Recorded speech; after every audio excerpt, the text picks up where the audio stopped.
Playing Mortal Kombat multiplayer with your friend is pretty easy thing to do. Today I'm going to show you how you guys can play Mortal Kombat multiplayer with your friends. So now there are two types of Mortal Kombats. So the first one is for your computer or laptop, and the second one is for your mobile devices.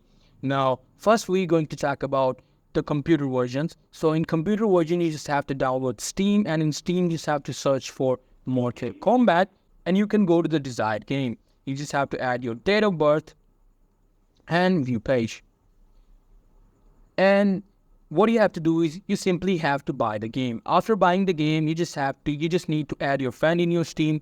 You just have to click on friends and add a friend. You will see several ways to add a friend in Steam. After adding the friend, you can simply play Mortal Kombat computer with your friend. But in mobile phone or in Mortal Kombat mobile, you cannot play with your friend because the playing with your friend feature is not available in Mortal Kombat Mobile yet. I hope Mortal Kombat gives us this feature as soon as possible. So that's pretty much it. That's how you guys can do it. Hope you guys find this video helpful.